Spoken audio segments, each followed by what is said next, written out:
The new way to buy a used car. Hello again, and welcome to Plain English, lesson number 313. I'm Jeff. JR is the producer, and this full lesson can be found online at plainenglish.com/313. Coming up today, a new generation of startups is aiming to revolutionize the process of buying a second-hand car, and not a moment too soon. The market is ripe for disruption, and on today's lesson, we'll talk about 3 ways these new innovative companies are changing car buying for the better. The expression is nooks and crannies, not, I would say, an essential part of your vocabulary, but a good phrase to know nonetheless, and JR has a nostalgic song of the week.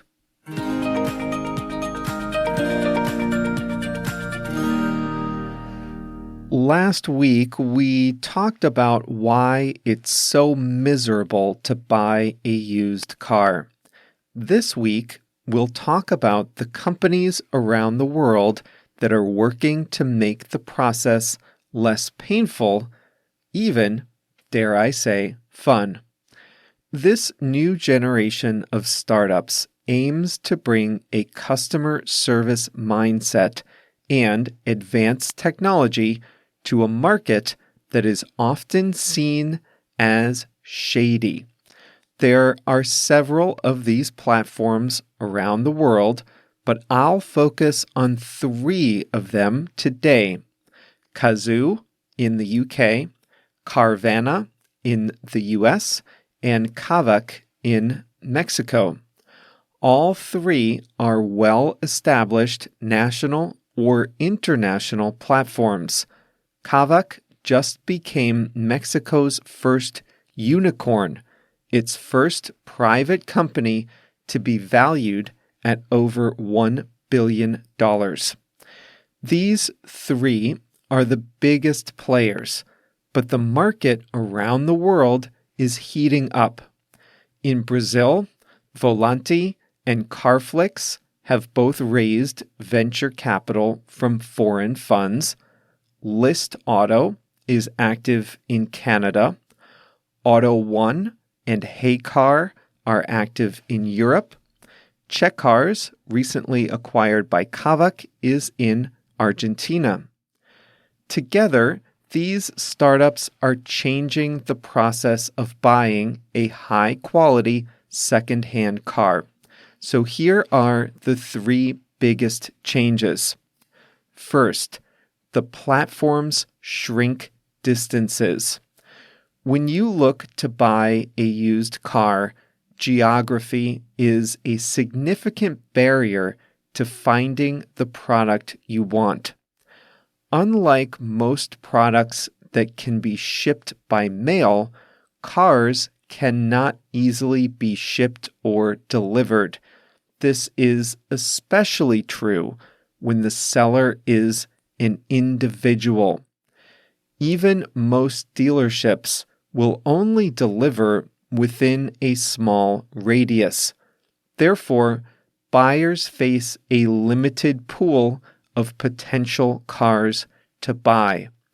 This is especially difficult in countries like Brazil or Colombia, where the distances are as great as the roads are bad.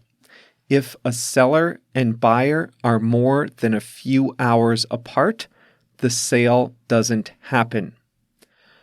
But large platforms nationalize the market by promising to deliver the vehicle to the customer's door. In this way, they shrink the distances and open up a much larger pool of buyers and sellers.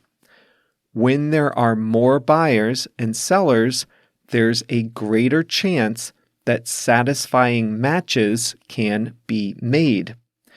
It looks fun, too. Kavak's cars are delivered on a clear trailer towed by a pickup. Kazoo has custom-built branded flatbed trucks for car delivery. Carvana promises you can pick up your car at a giant car vending machine. This is a bit of a gimmick, but it's a staging ground for car pickups. You arrive at the storage location and see your car through a window in a tower high above the ground. When you confirm your identity, the machine dramatically lowers the car to the ground and you can drive it away. But hold on. Even if the platforms can deliver a car to your door, would you buy a used car without inspecting it first, free delivery or not? That brings us to the second way platforms aim to change car buying.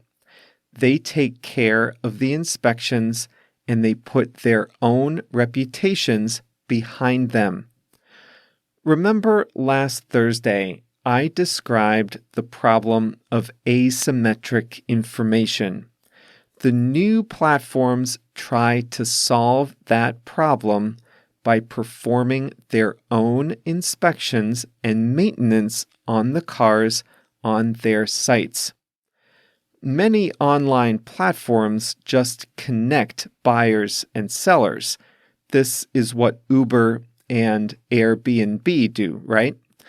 But the new car buying platforms are the ones selling you the car. In this way, they control the quality of the cars they are selling, and they put their own brand reputation behind it.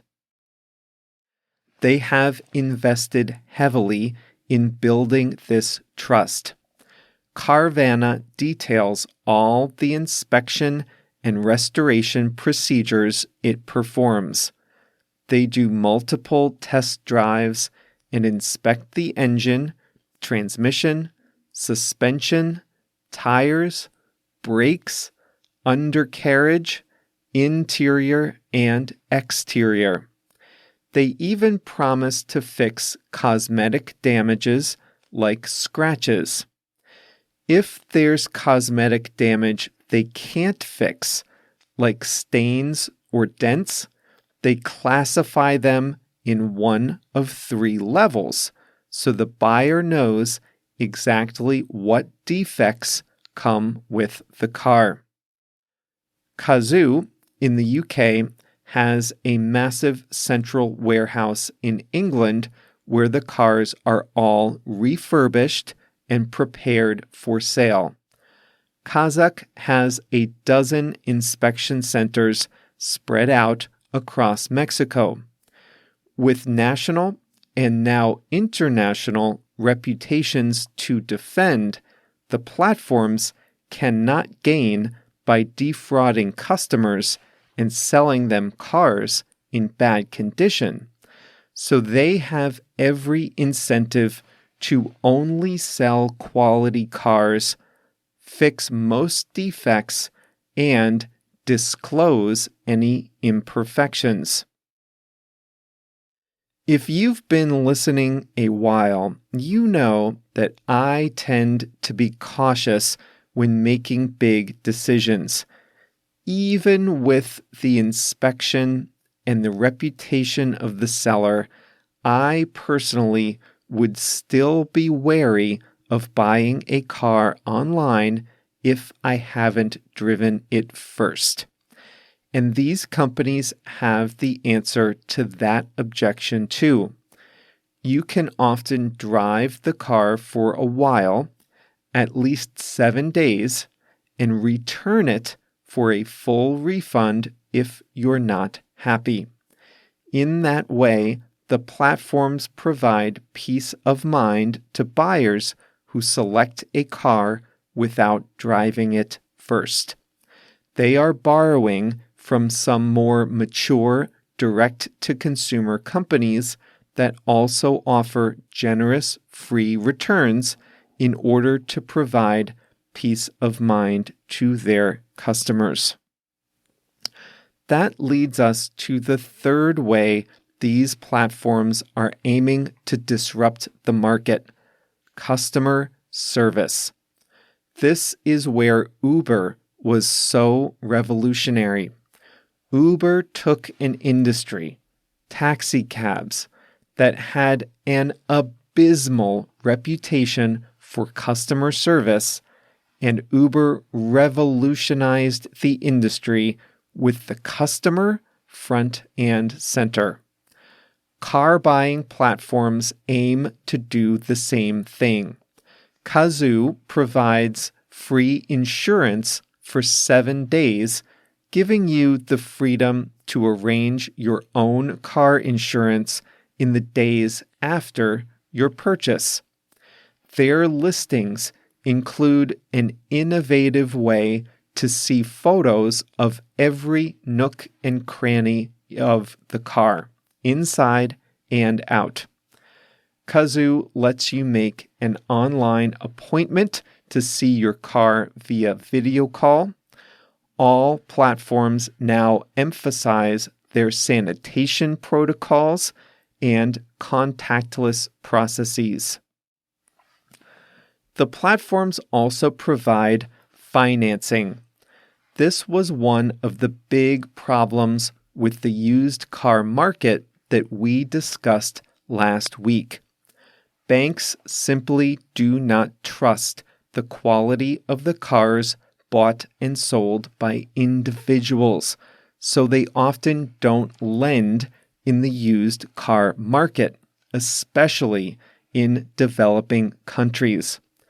People who want bank loans for a used car often cannot get one, so they resort to buying expensive new cars instead. But if the quality of a second-hand car is guaranteed by a big company, then banks' concern about their security is partially alleviated. Kavak, Kazoo, and Carvana all offer financing on the cars they sell. The smaller platforms can't offer this at first, but as platforms grow, they can enter into partnerships with banks to offer their customers financing. This revolution was overdue. Cars are a very large purchase for most families, and the whole process is unpleasant and fraught with danger. They won't fully replace the individual market for used cars. The platforms won't buy very old cars or cars in poor condition. There will always be the individual market for those lower value, lower priced cars. But at least now, buyers looking for a higher quality second-hand car have the option to buy from a reputable seller. Now, if only someone would shake up the market for new cars in a similar way.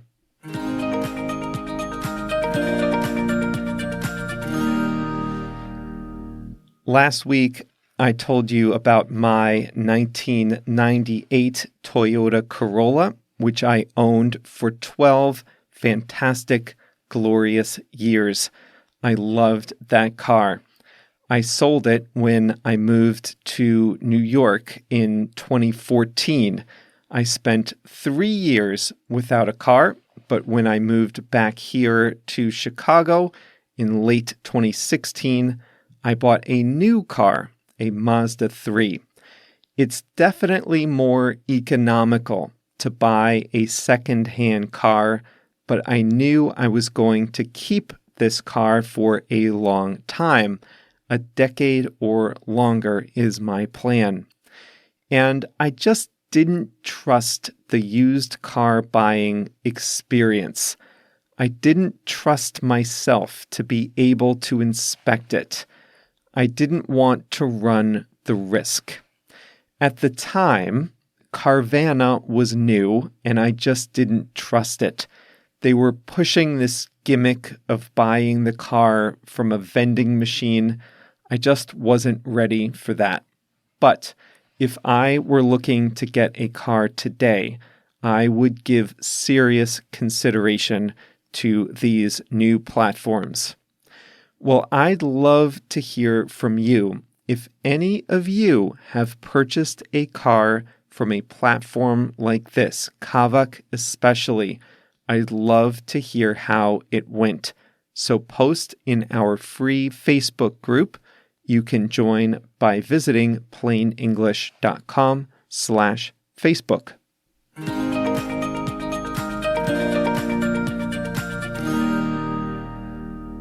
This is a quirky little expression, but it's a good one to know. Nook and cranny. Don't ask me to explain what a cranny is. It only exists in the context of this expression. When we use this expression, we are talking about all the tiny little spaces that are part of a bigger thing. Today, we were talking about cars. There are a lot of nooks and crannies in cars. There's the storage inside the driver's and passenger side doors. There's the storage in the center console. There's the area on top of the back seat.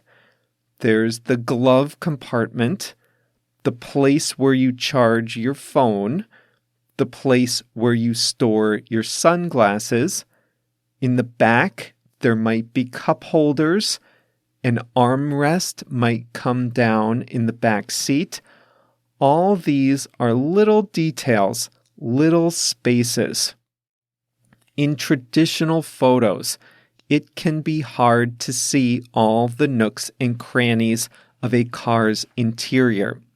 But with Kazoo's online photography, you can swivel and zoom and see every little detail of the inside of the car. It's pretty cool. It can let you see all the nooks and crannies of a car's interior.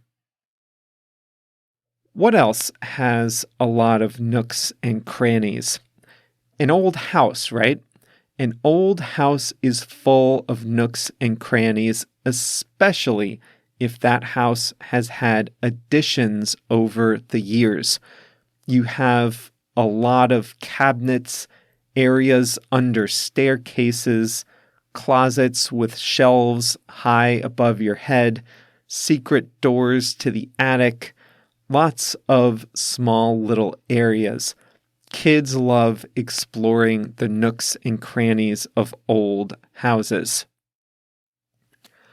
A few weeks ago, we talked about the power of ultraviolet light to disinfect surfaces.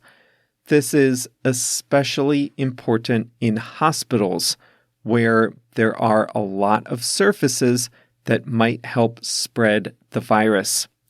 Hospitals are careful to follow sanitizing protocols where people, in a labor-intensive process, have to clean all the nooks and crannies of exam rooms, especially after sick patients have been inside.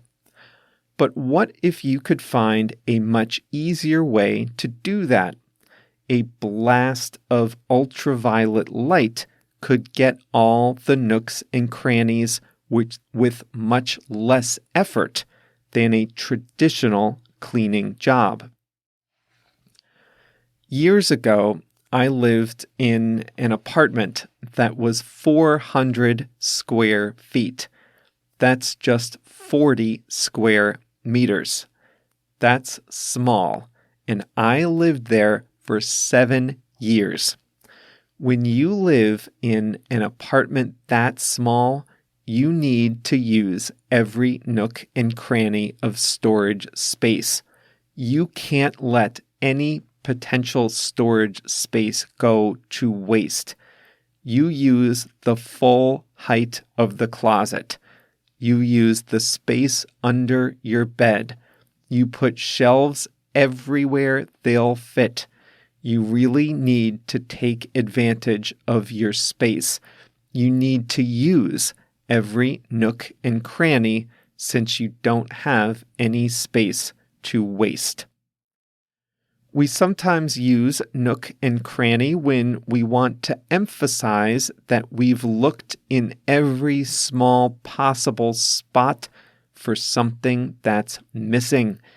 If you lose your keys, you might say that you looked in every nook and cranny in your house and you still haven't found them.